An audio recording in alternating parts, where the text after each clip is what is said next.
जिस प्रकार सभी प्रकार की वायु और ध्वनि आकाश में ही स्थित होती है, उसी प्रकार सभी प्राणी ईश्वर में स्थित होते हैं।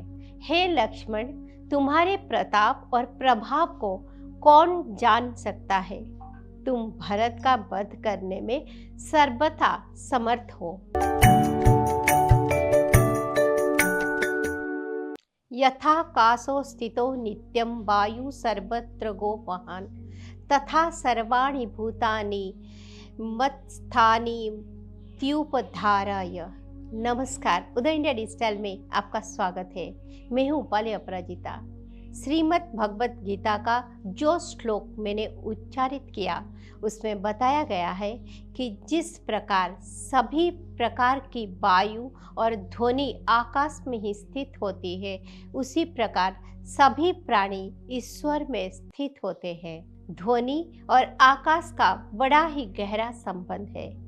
भारतीय पुराणों में आकाशवाणी का अक्सर जिक्र आता है।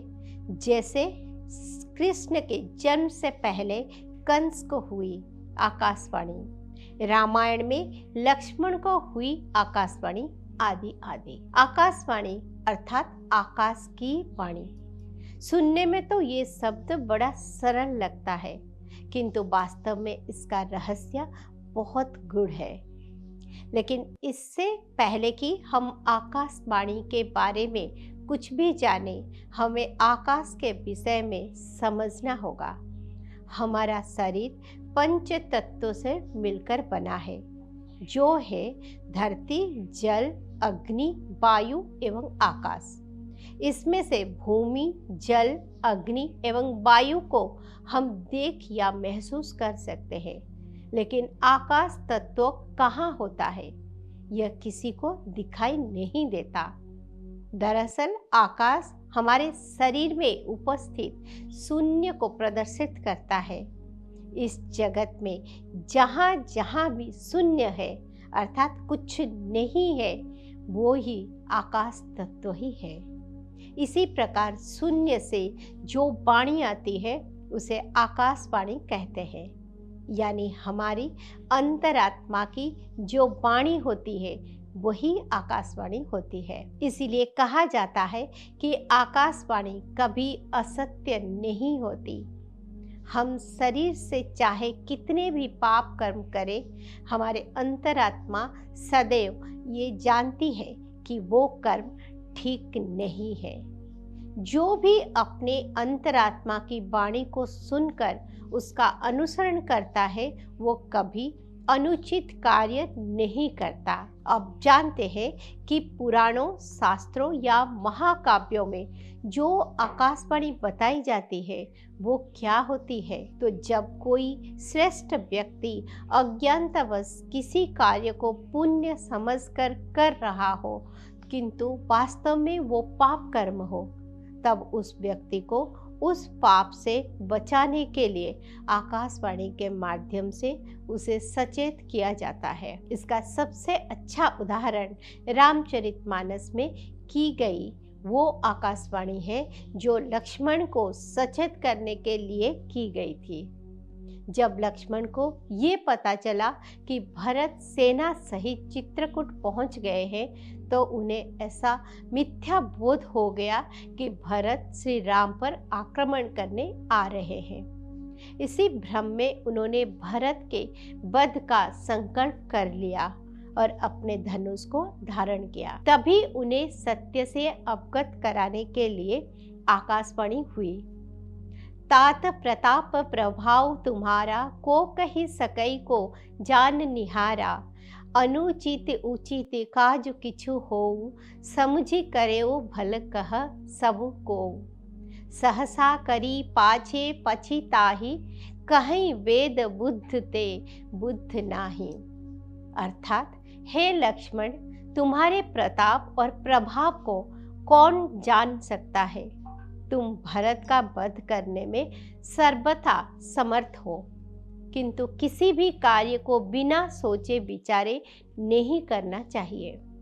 जो व्यक्ति बिना सोचे विचारे घोर कर्म करते हैं, उन्हें पीछे पछताना पड़ता है। इस आकाशवाणी को सुनकर लक्ष्मण को सत्य का ज्ञान हुआ और तब उन्होंने अपना धनुष रख दिया। इसके अलावा आकाशवाणी की दूसरी परिस्थिति भी होती है कि जब किसी दुष्ट व्यक्ति का पाप कर्म अपनी सीमा को पार कर जाता है, तब आकाशवाणी के द्वारा उसे चेतावनी दी जाती है। इसका सबसे अच्छा उदाहरण कंस को आकाशवाणी के माध्यम से चेतावनी मिलता है। जब कंस ने अपने बहन देवकी का विवाह वसुदेव से किया, तब आकाशवाणी ने उसे सचेत किया कि देवकी के गर्भ से पैदा होने वाले 8वां पुत्र ही उसका वध करेगा।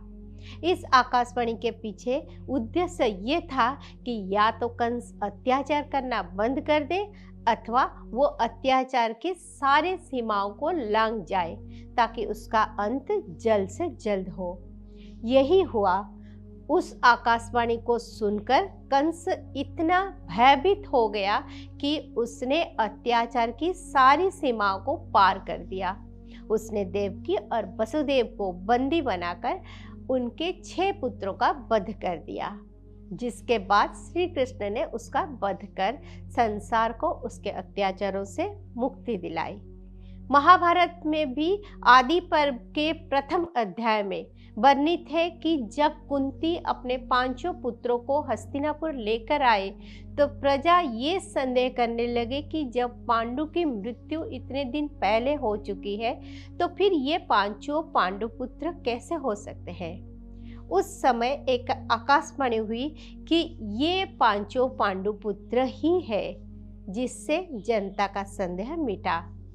अब यहाँ एक प्रश्न आता है कि आकाशवाणी वास्तव में करता कौन था, क्योंकि आकाश यदि शून्य है तो उसमें ध्वनि तो ही हो सकती है, किंतु वो वाणी का रूप नहीं ले सकती। तो इसका उत्तर ये है कि आकाशवाणी वास्तव में हमारे चित्त में स्थित देवताओं द्वारा की जाती है, और इसी कारण इसे देववाणी या दिव्य वाणी भी कहा जाता है, क्योंकि देवता होते हैं और वो हमारे अंदर आत्मस्थ स्वरूप में होते हैं। इसी कारण ऐसा लगता था कि उनके वाणी आकाश से ही आ रही है, और इसका नाम आकाशवाणी पड़ गया। देवताओं के अतिरिक्त केवल कुछ सिद्ध ऋषि भी मानव मात्र को सचेत करने के लिए आकाशवाणी कर सकते थे। ब्रह्म संप्रदाय की मान्यताओं के अनुसार आकाशवाणी वास्तव में परम पिता ब्रह्मा ही करते हैं, क्योंकि वही सभी प्राणियों के भूत, वर्तमान और भविष्य के ज्ञाता है। ब्रह्मा जी द्वारा कही गई वाणी को ब्रह्म वाणी भी कहा जाता है। इसीलिए कहा जाता है कि ब्रह्म वाणी अमोघ होती है। कलियुग के बारे में बताया गया है कि जब भगवान कल्कि के अवतरण का समय आएगा, तो आकाशवाणी द्वारा दुष्ट मनुष्यों को उनके आगमन की सूचना दी जाएगी। लेकिन आकाशवाणी केवल देववाणी ही नहीं होती है। कई बार हमारे अंतरात्मा और 6ठी इंद्र भी हमें सचेत करते हैं, जैसे आकाशवाणी का ही एक रूप समझा जाता है। इसके अतिरिक्त आकाशवाणी सबके लिए नहीं होती। जिसके लिए होते हैं उन्हें उसका आभास हो जाता है। कई बार स्वप्न भी आकाशवाणी के रूप में हमें सचेत करते हैं।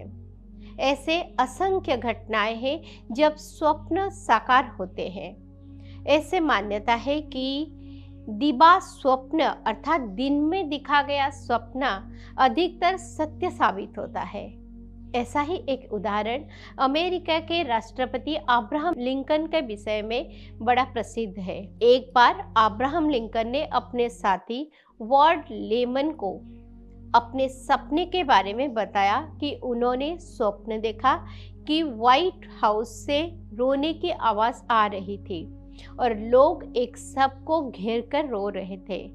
जब मैंने पास जाकर देखा तो वो मेरा ही शव था। उसके बाद उनके बात सुनकर लेमन हंसने लगे, किंतु उस घटना के केवल 2 दिनों बाद ही लिंकन की हत्या कर दी गई। बाद में इसे वार्ड लेमन ने लिंकन की जीवनी लिखी और उसमें इस घटना का उल्लेख किया। तो इससे यह बात साबित होती है कि आकाशवाणी हर युग में की जा रही है। आवश्यकता केवल उनके रहस्यों को ठीक प्रकार से समझने की है। ओम नमो भगवते वासुदेवाय।